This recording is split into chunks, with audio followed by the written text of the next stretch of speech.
In 2021, during the height of the pandemic, people locked in their homes became obsessed with a little Netflix series called Squid Game. This South Korean drama broke out to become a worldwide phenomenon, and the streaming service's biggest hit of all time. 5 years later, though, an interest cooled on this once hot IP, with the critical response for the following seasons going down the tubes, and a communal groan across the web when it was revealed there would be an American spin-off. So what happened in only 5 years to cause the world to fall out of love with this Asian series? And how did it even become such a cultural milestone to begin with? Well, today I want to break down the intriguing story of Squid Game.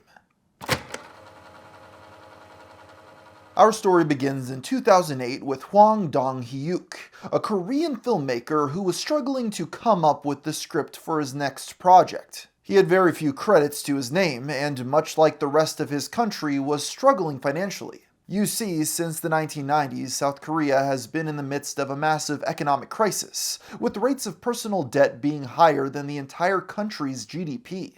Hwang was one of the many thousands of people affected by this, having lived in poverty from a young age.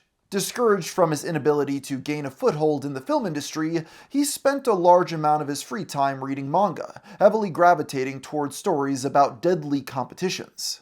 I was even thinking that I would love to join a game like that, if it existed, to make a bunch of cash and get out of this terrible situation. And then that got me thinking, well, I'm a director, why don't I just make a movie with this kind of storyline? With his creativity officially sparked, Hwang wrote the script for a feature-length film based on his idea in 2009, and began shopping it around to various studios. The South Korean movie industry continually rejected the idea, with all of them calling it too unrealistic. Hwang was thus forced to shelve the concept and move on to other things, but he still held on to it in the hopes that it could one day get made. Fast forward to 2018, when the streaming juggernaut Netflix was seeking to expand its original content machine beyond the United States. They had found some moderate success with Spanish-language shows like Narcos and Money Heist. When their search brought them to South Korea, representatives of the streamers set up a meeting with Hwang Dong-hyuk. At this point, he had a lot more directing experience under his belt, and decided it was time to dust off his old idea from 2009. Unlike the response he had received a decade prior, Netflix saw the potential in the concept and happily greenlit the project. There was just one catch. Instead of a movie, he would have to turn it into a limited series instead. Hwang agreed, and set to work writing and directing every episode of the show, which would officially be called Squid Game. The season premiered globally on Netflix on September 17, 2021, with every episode dropping at the same time. While they hoped it would be a success for the Netflix Korean market, no one could have expected the worldwide phenomenon it would become. But before we get to that, let's break down what exactly this show was.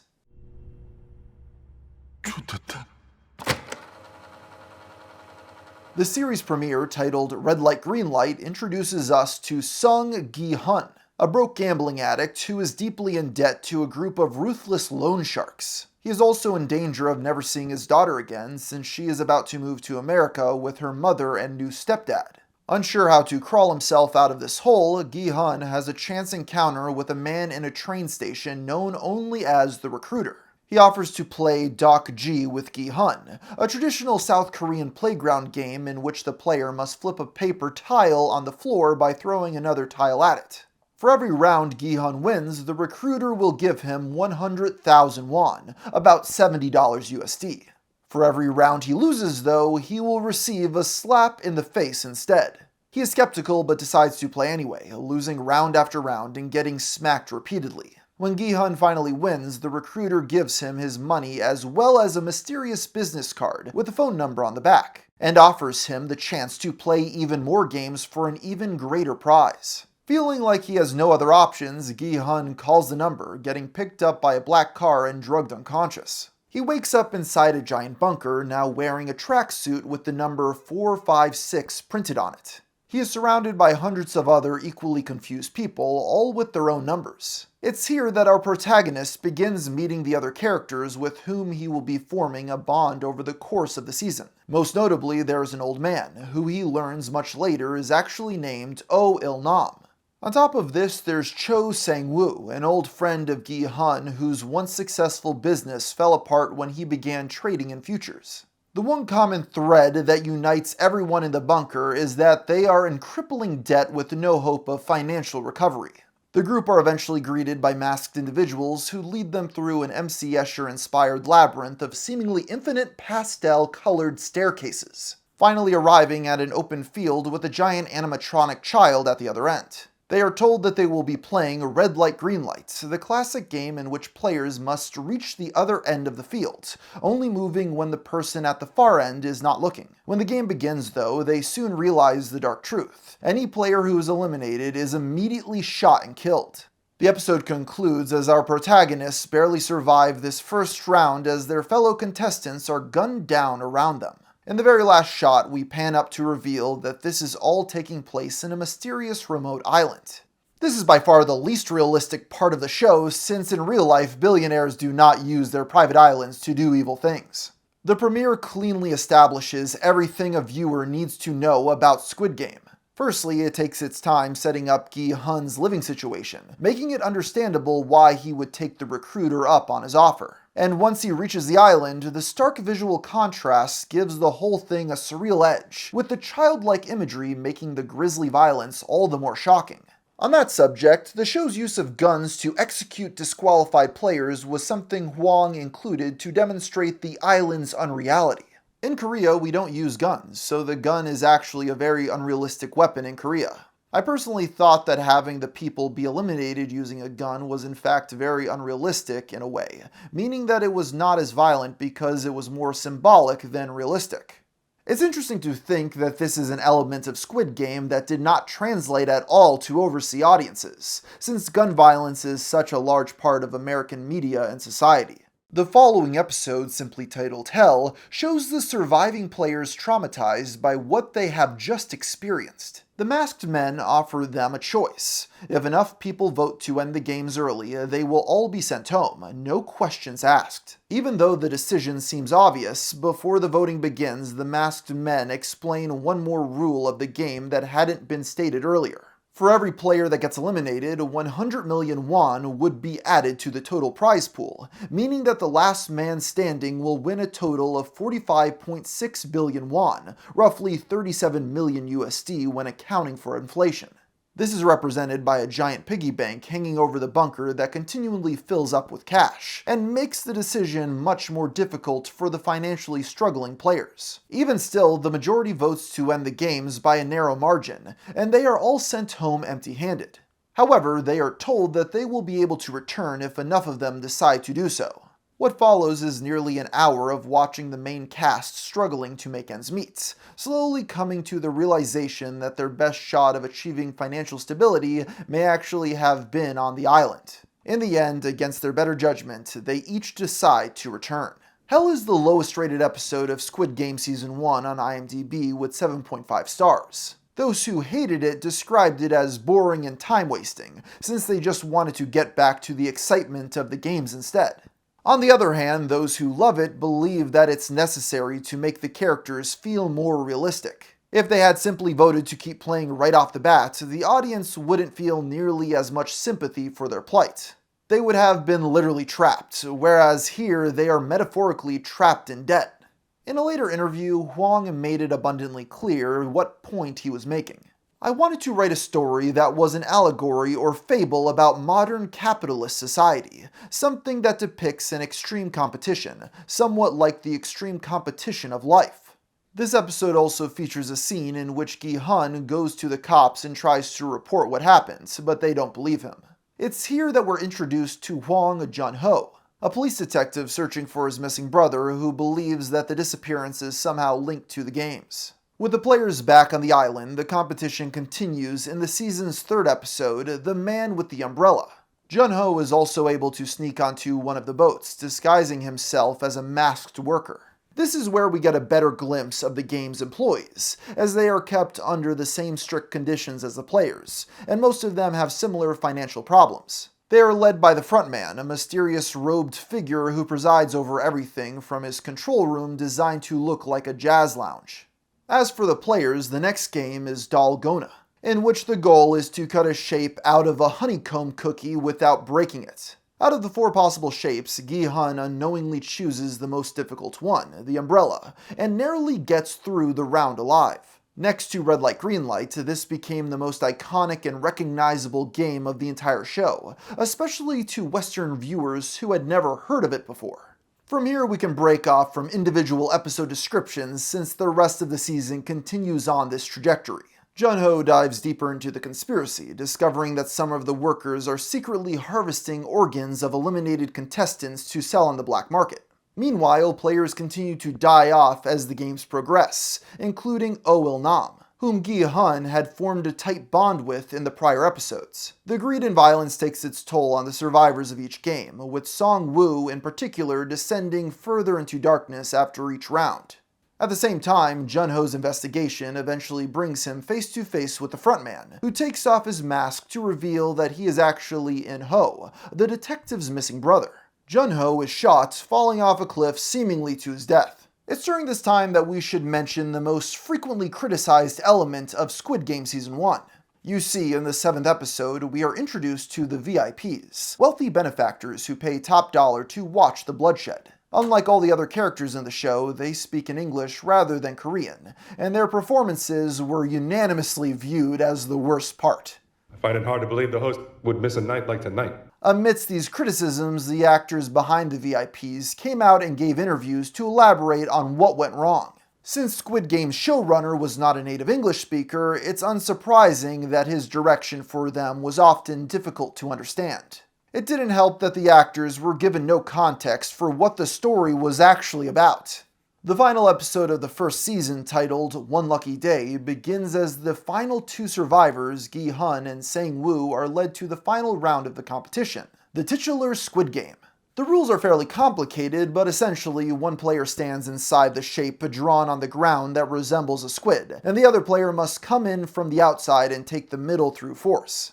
After an intense struggle, Gi-hun tries to initiate a vote to end the game, but Song-woo chooses to stab himself in the throat instead, leaving his former friend with the 45.6 billion won prize pool. We next cut to a year later as Gi-hun has fallen into a deep depression, never touching any of his winnings.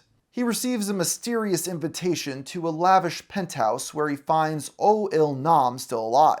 The old man reveals that he is actually incredibly wealthy and was the person who created the games in the first place. He only pretended to be poor because he wanted to see what it was like to participate in the competition he had created before he died. He then passes away from the illness that had been eating away at his body throughout the season. After this, Gi-hun turns his life around, using the money to clean himself up and dye his hair a truly horrible shade of bright red. The director later went on to say that this decision was made to symbolize the main character's inner anger, but it still became the most widely mocked aspect of the season next to the VIPs. In the final scene of Season 1, Gi-hun arrives at the airport to go visit his daughter in America. But when he sees the recruiter playing a game of Doc G with another hapless victim, he decides to turn around, vowing to put an end to the games once and for all. With the show now released into the wild, all that remained was to see if Netflix's investment in the South Korean entertainment industry would bear fruit. While they had certainly hoped for success, the response to Squid Game was beyond what anyone could have possibly predicted. Within just 1 month of its release, the show was reportedly watched by 111 million households for over 1.4 billion collective hours, making it the most popular original series premiere in the history of Netflix. It was also an extremely profitable venture. The budget for Squid Game was a relatively low 21.4 million, costing just 2 million per episode. While it's significantly more difficult to determine the revenue of a streaming show compared to a theatrically released film, a report from Netflix claimed that the South Korean thriller had brought in over $891 million in the first 30 days. The popularity of Squid Game is easy to explain. Stories about people competing in deadly challenges already had a proven track record of success, and Hwang was able to bring the concept to life in a unique way.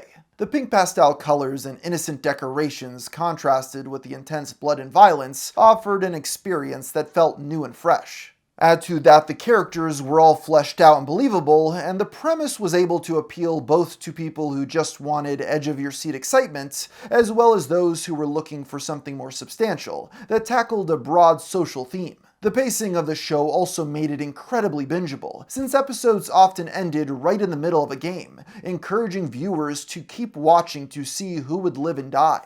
Speaking personally, I'm often skeptical of these Netflix series that gain quick mass acclaim, since I often find that they're written with only the lowest common denominator in mind. But Squid Game is the rare exception in that it's actually smartly written and lives up to the hype.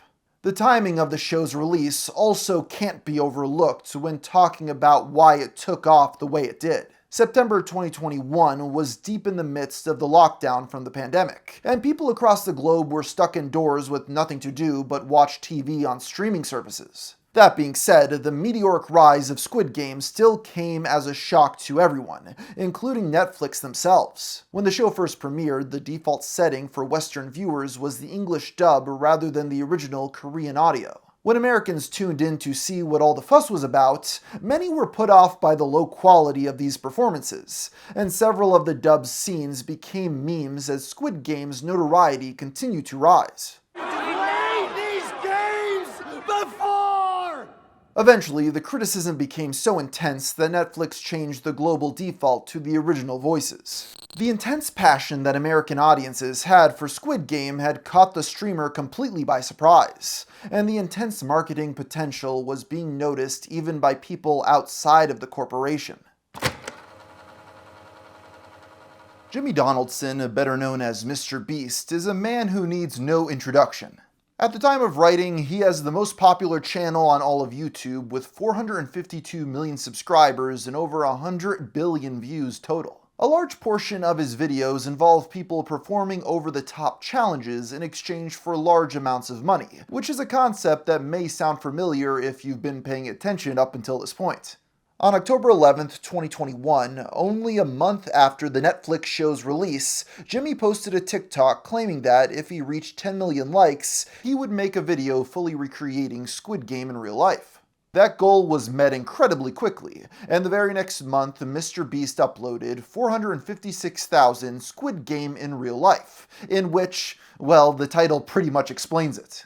While the prize pool may have been significantly smaller than the actual show, viewers marveled at how quickly he was able to assemble this upload, with the attention of detail to recreating all of the Squid Game's now iconic sets. The video has currently amassed over 888 million views, making it the most popular upload on the Mr. Beast channel by a significant margin. Jimmy has since gone on to basically make Squid Game an unofficial part of his own brand, including challenges from the show and many other videos on his channel. But not everyone was so thrilled about what Donaldson and his team had done. Criticisms ran rampant from people who believed Mr. Beast had completely missed the point of what he was copying. While the show had been a harrowing depiction of desperate people risking their lives for money, Jimmy's video simply took the aesthetic of the source material while seemingly missing all of its messaging. To quote one think piece, "In the final episode of Squid Game, Gi-hun wins, but he realizes it wasn't worth it. He goes home to no one and nothing, and he doesn't touch any of his winnings for over a year." In the video, the final shot is the winner breaking open the piggy bank and pulling armfuls of money out. There was no lesson to Mr. Beast's video, it was instead just a contest. On top of that, many other people chastised Mr. Beast for piggybacking off of someone else's creativity rather than making something original. Some took it a step further, questioning if Netflix should sue him for copyright infringement. It should be noted that no legal action was ever taken against Donaldson by Netflix, and Hwang Dong-hyuk was later interviewed about his thoughts on the video. To have people watch a show like that, to recreate the game on their own and make their own versions, I think all of it is very much in line with the capitalist society that is depicted in Squid Game. All of it really is a reflection of the world that is portrayed in Squid Game. Some people like to say that things like Mr. Beast's video dilute the messaging of Squid Game. I actually think it enforces it and makes the message even greater. Despite the criticism, the video was obviously still an enormous win for Mr. Beast. Even if they weren't going to pursue legal action, Netflix clearly wanted a piece of the pie for themselves, and began working behind the scenes on their own similar project. Yeah, I got my own dreams. They may not be much, but I got dreams too. Even though they had missed out on being the first to make a real-life Squid Game competition, Netflix executives still believed it was an idea worth doing themselves. In June of 2022, they announced Squid Game: The Challenge, which promised to be just as exciting, albeit far less deadly, than their smash hit from the previous year. This new show set a record for the largest prize in reality television history, with $4.56 million being on the line. As could be predicted, this sparked a backlash for all the same reasons as Mr. Beast's video. In some ways, it was amplified, seeing as this was the studio that created Squid Game in the first place and now milking the premise for a quick buck. Netflix was clearly prepared for this kind of response, since the challenge's executive producer, Tim Harcourt, soon released a statement in the show's defense. For us, the anti-capitalist allegory is only one very small part of Squid Game. I often say to people, Star Wars is about swashbuckling rebels overtaking an empire, but people don't necessarily just focus on that as being about freedom or being about anti-imperialism. This did nothing to quell the anger and came across as tone-deaf to the majority of the reality show's early critics. But to be fair, there was nothing to say to this group that would satisfy them. The point of the original Squid Game had so obviously been an overt critique of capitalism that even the director had come out and spelled it out during the release of Season 1. Many expected Hwang to be furious about what Netflix was doing to his creation, but he actually stepped forward to defend this project as well.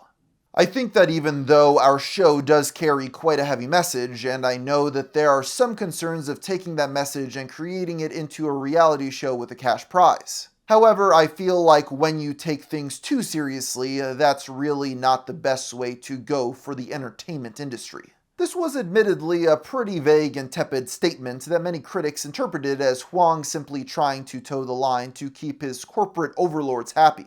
It ultimately didn't matter what he thought. The Squid Game IP belonged to Netflix, not him, and they could do whatever they wanted with it. But this would not be the only controversy surrounding this new spin-off. On February 3, 2023, an article was published in which several anonymous contestants from Squid Game: The Challenge were interviewed. According to them, conditions on set were dismal, bordering on outright dangerous. For the opening red light green light game, the players were allegedly forced to wait around for nearly 7 hours in freezing cold temperatures when they had been told setup would only take a little while.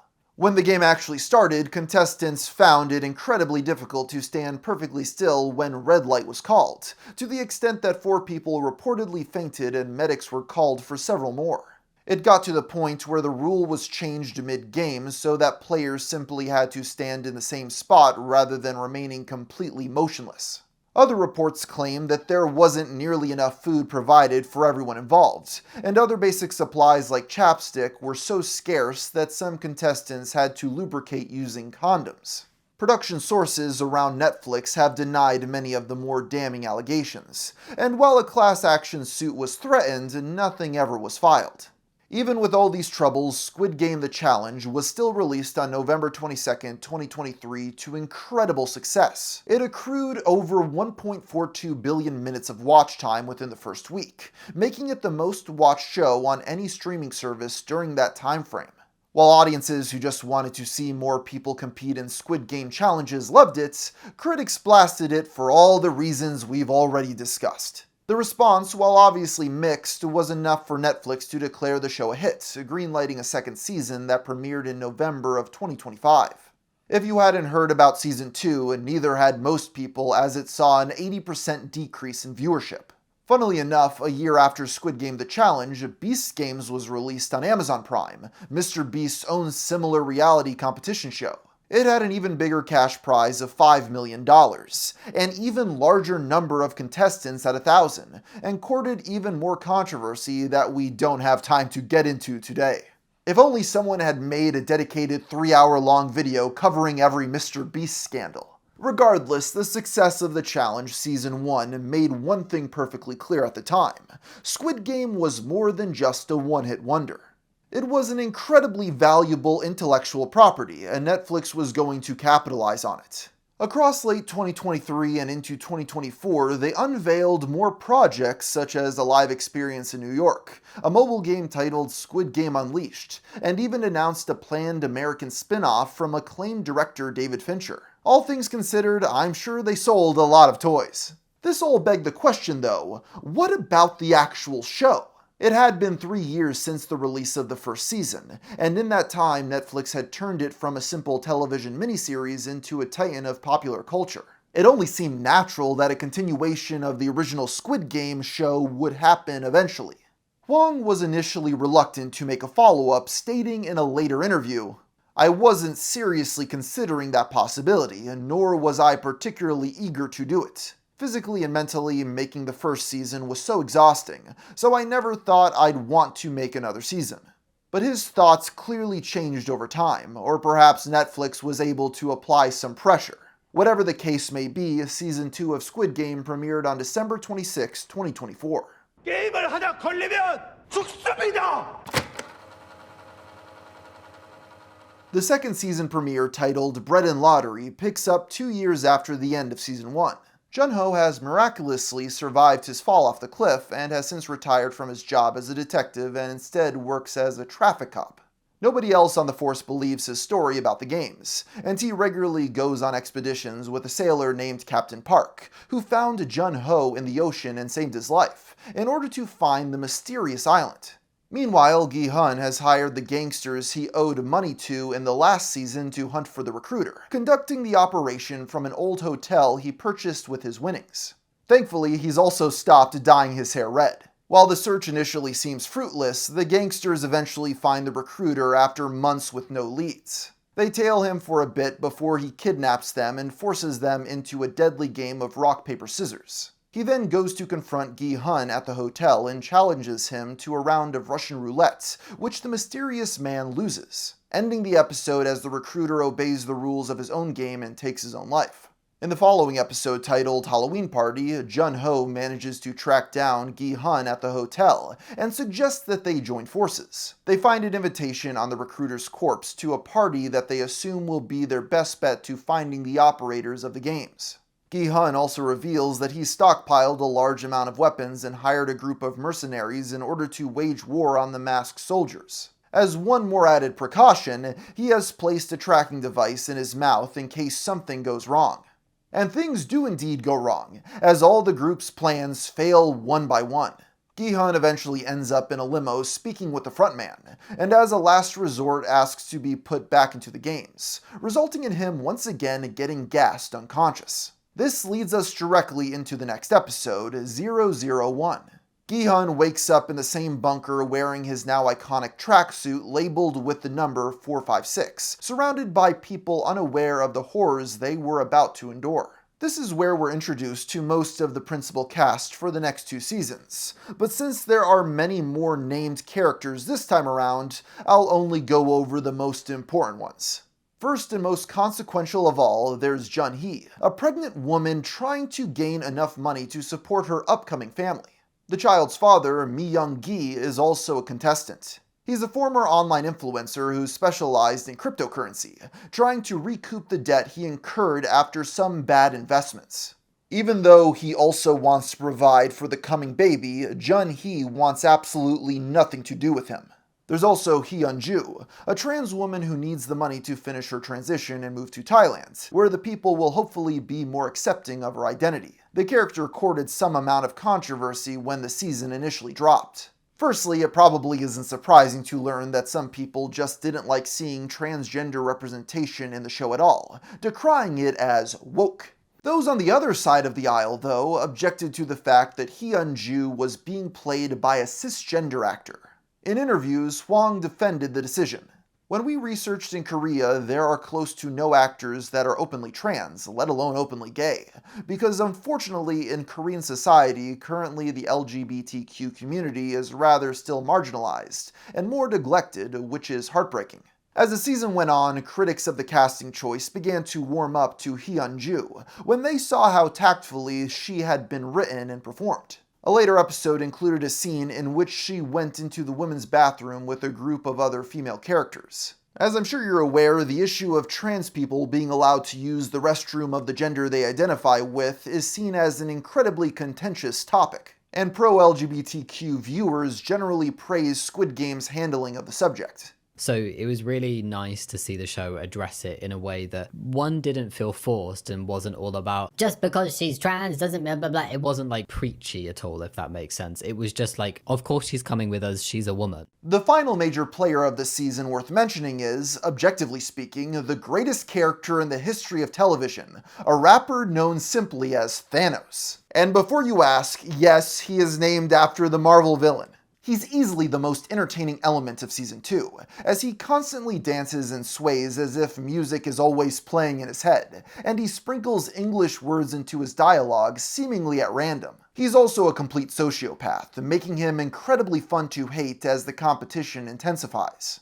The group are led into a very familiar field for the opening game of Red Light Green Light. Before it begins, Gi-hun realizes that the tracking device in his mouth has been removed, meaning that he no longer has any hopes of rescue from his allies. He does his best to keep as many people alive as possible, using his prior knowledge to help the others, but the players still suffer massive casualties. Just like last time, the survivors are given an opportunity to vote on whether or not they'd like to continue the games. This time around, though, there are two major differences. One, players must wear a patch at all times showing what they picked after each vote. And two, whatever prize money has been accumulated will be distributed evenly amongst all the players should they decide to go home early. This encourages a one more round mentality amongst many of the survivors, prompting them to choose to stay. The deciding vote to keep playing comes from player 001, which is revealed to actually be In-ho, aka the frontman, who has infiltrated the games in much the same way as the old man did last season. From here, things progress similarly to before, as players are slowly kicked off with each game, and the growing prize pool only encourages the greedier survivors to keep going. The fact that they all must wear patches displaying how they voted creates tension between those who want to stay and those who want to leave. As this is happening, Gi-hun forms a close bond with In-ho, obviously unaware of his true identity, and they form an alliance in order to put an end to the games.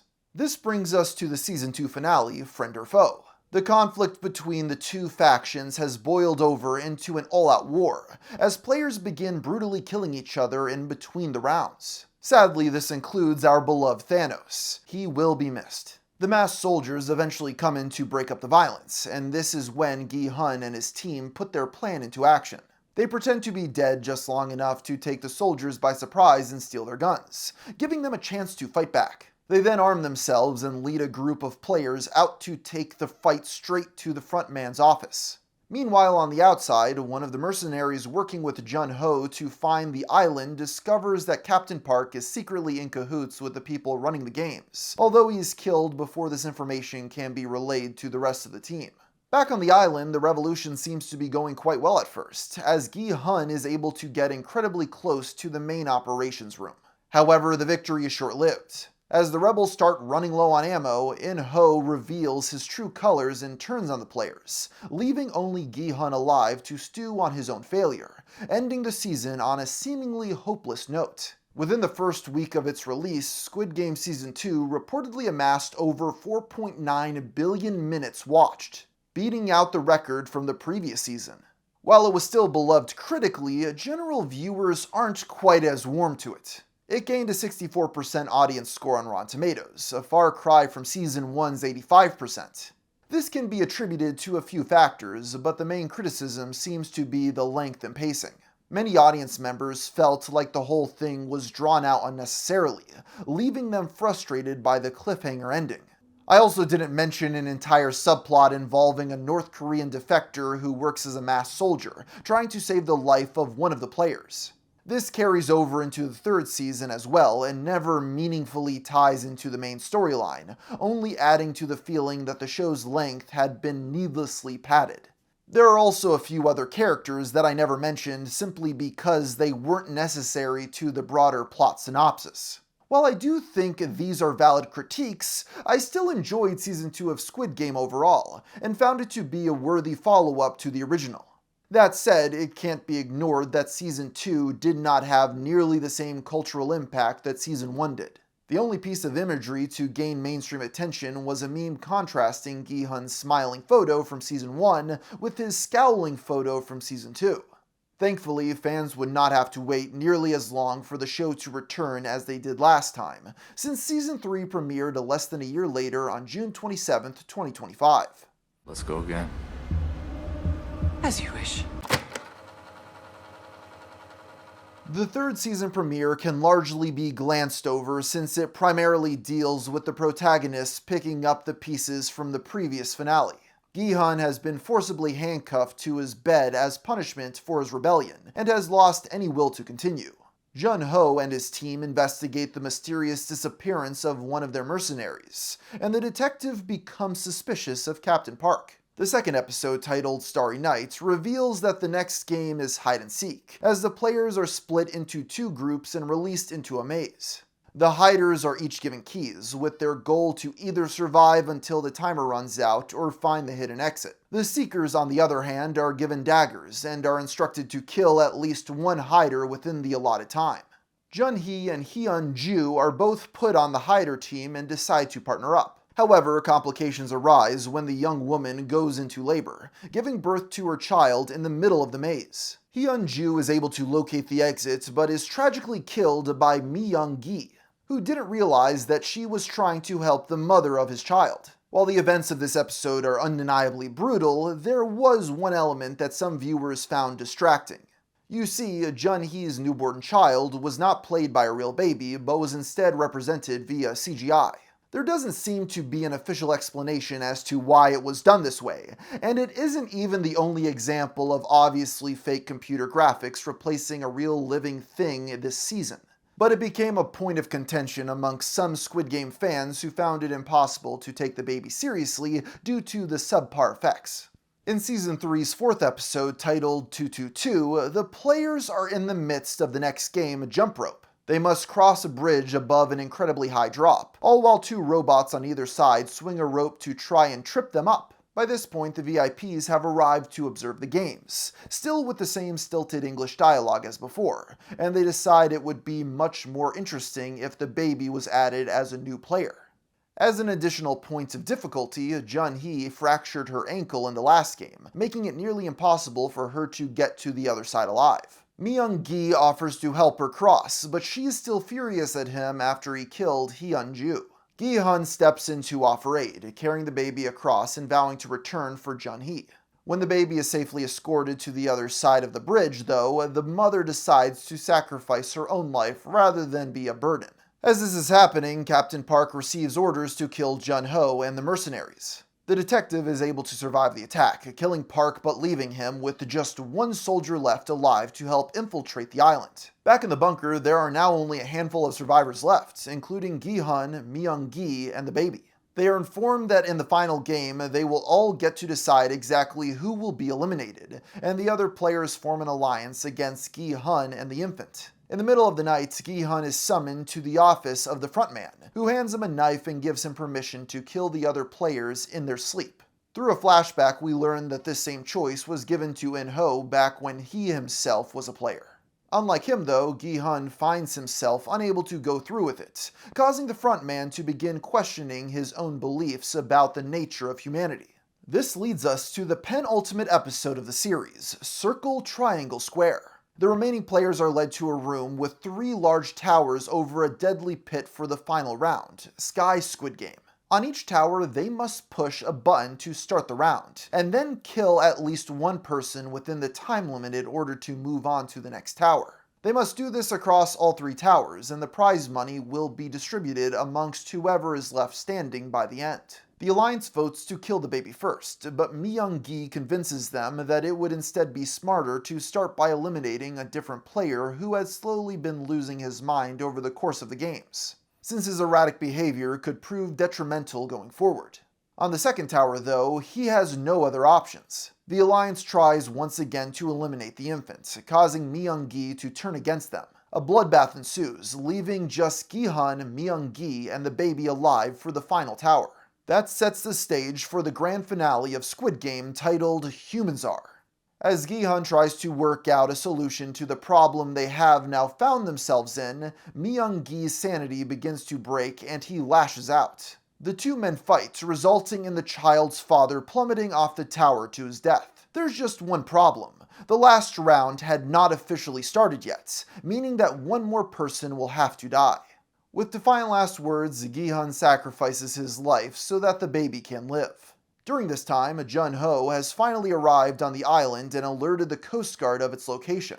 With the authorities closing in, the frontman has no other option but to initiate a self-destruct sequence, destroying any evidence of the game's existence. In the epilogue, it's revealed that the baby has been left in the care of Jun-ho, along with all the prize money. We then cut to America, where In-ho personally delivers Gi-hun's remaining money to his daughter and informs her of his death. In the final scene of Squid Game, the frontman sees a homeless person in an alley playing Doc G, with another recruiter performed by British actress Cate Blanchett, setting up the currently in production American spin-off. Humans Are is the lowest rated episode of Squid Game on IMDb with a score of 6.7 out of 10. Season 3 on the whole is the worst reviewed batch of episodes for the series by fans, with the Rotten Tomatoes audience rating of just 51%. The reasoning behind this is similar to the issues people took with Season 2, but it's also important to talk about the tone. The first season of Squid Game hadn't exactly been happy, but the overall vibe of these newer episodes was relentlessly miserable and oppressive. The inclusion of the baby certainly contributed to that, and the fact that Thanos was killed off right at the beginning meant that there was nobody left to provide any sort of levity. While I personally still like Season 3 and felt like it stuck the landing, I can't deny I found it difficult to keep watching at certain points, whereas with Season 1 I was hooked from the very beginning. Even with all that said, Squid Game Season 3 set the record for the largest audience of any Netflix show within the first 10 days of its release, being seen in over 106 million households. As time went on though, it became the least watched season of Squid Game overall.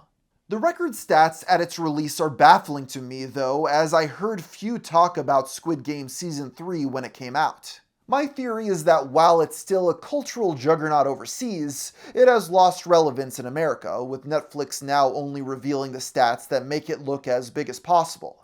Don't get me wrong, it's still one of the most popular seasons of television on Netflix, but at the same time is now out of the monoculture, and instead has just an extremely large core audience, if that makes sense.